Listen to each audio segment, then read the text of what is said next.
on top when it comes to comparing Woolies v Coles. But what are you actually expecting from the numbers today? Set us up with some expectations from Woolworths. Woolworths is still the biggest retailer in the grocery space in Australia. It's got around about 29% of market share. And in the third quarter update, although we saw a soft result which was below expectations, we still saw Woolworths gaining market share across its divisions. The food and liquor is always key, and that's because it makes up about 75% of Woolies' earnings. If we have a look at the rest of its earnings, about 10% is made up from merchandise, and so that includes things like Dick Smith, Tandy, as well as Big W. And of course the market's going to be watching very closely for a Dick Smith update, because we know that's on the block at the moment and hoping to be sold. So that's going to be one thing that the market's going to try and get some commentary around during the conference call. If we have a look at the Q3 numbers, we did see food and liquor slowing even further, and it does look like deflation even accelerating there. We saw deflation of 1.2% in that food and liquor space, and it did come in below expectations. So altogether, if we have a look at some of the things that Woolworths is grappling with at the moment, is that the growth in food and liquor does seem to be slowing. The last result we saw, food and liquor like-for-like sales looking quite flat there, and total sales was up by 2.9%.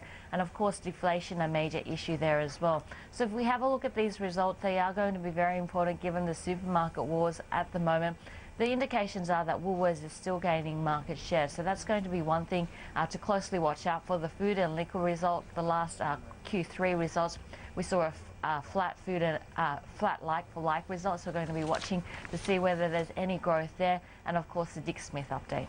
Julia, I suppose the problem more and more so for Woolworths is they're not judged in isolation. They're now very much judged against the performance of Coles, and in that regard they're not doing well. In that regard, it's not just price deflation, it's the competition that's driving down prices through this low prices from Coles. Again, they're expected to hit about 3.4% like-for-like sales, where Woolworths is expected to do 3%. They might be growing market share incrementally. It's certainly being outpaced by Coles. And that's really what we're looking for, the pace of growth there. It does look like other retailers such as Metcash may have been locked out of the market here, and it is really a duopoly in this type of market with Coles and Woolworths.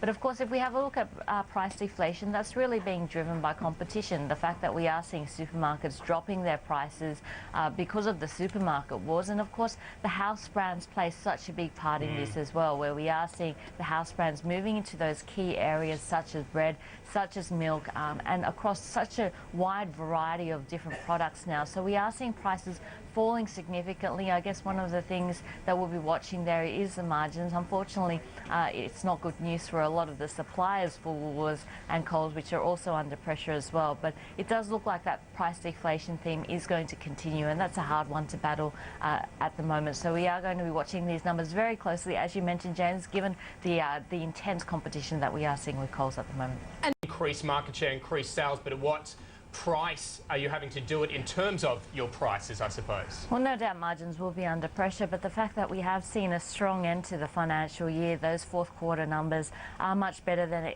expected, is a positive result given the issues in the market at the moment, that we are seeing quite a conscientious consumer, that we are seeing increased price competition and price deflation. The fact that they've been able to increase sales by 1.3% is an excellent result, and that means the full year they've seen a sales increase of 4.7%. So growth of 4.7% in sales in a very difficult environment is an excellent result by Woolworths, and they have gained market share this year. Although competition has intensified from Coles, the fact that we have seen those fourth quarter numbers coming in above expectations in a very difficult environment is a positive result for Woolworths. And Julia, look, also might get your thoughts. Obviously, the ongoing play for Alesco and Dulux Group announcing this morning it's increased its offer and declares it a final offer. What was the price that it increased? We haven't got a price increase yet. All we've got at the moment is a headline saying they have increased the cash offer and that this is the final offer. So we thought the last one was the final offer. It appears this one is the final offer. Well, Dulux always did have the capacity to increase its offer in Alesco.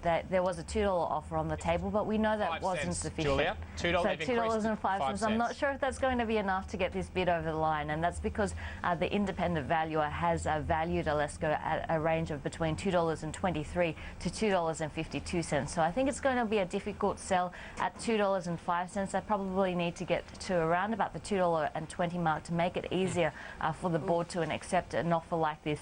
Having said that, Alesco's had a very difficult time of it. This is a company that has a portfolio of different assets, building, renovation, construction. They also have mining, scientific and medical equipment. But the earnings have been hit hard by the downturn that we've seen in construction in the residential as well as the commercial residential space. They've had an absolute debacle with the acquisition and now the divestment of their water assets. And they are expected to come out with their full-year result today because Alesco's financial year actually ends in May. So they're one of the early ones to come out to the market with their full-year results. We have a look, we're expecting to see non-reoccurring items contribute to a negative about $25 million, and that's after tax. So the statutory profit actually expected to come in with a loss of about $14 million. So Alesco at a very difficult time, but of course we know that that Dulux offer will help to support the share price, and it looks like Dulux raising its offer from $2 to $2.05. But as I mentioned, the independent valuer, the range was $2.23 to $2.52.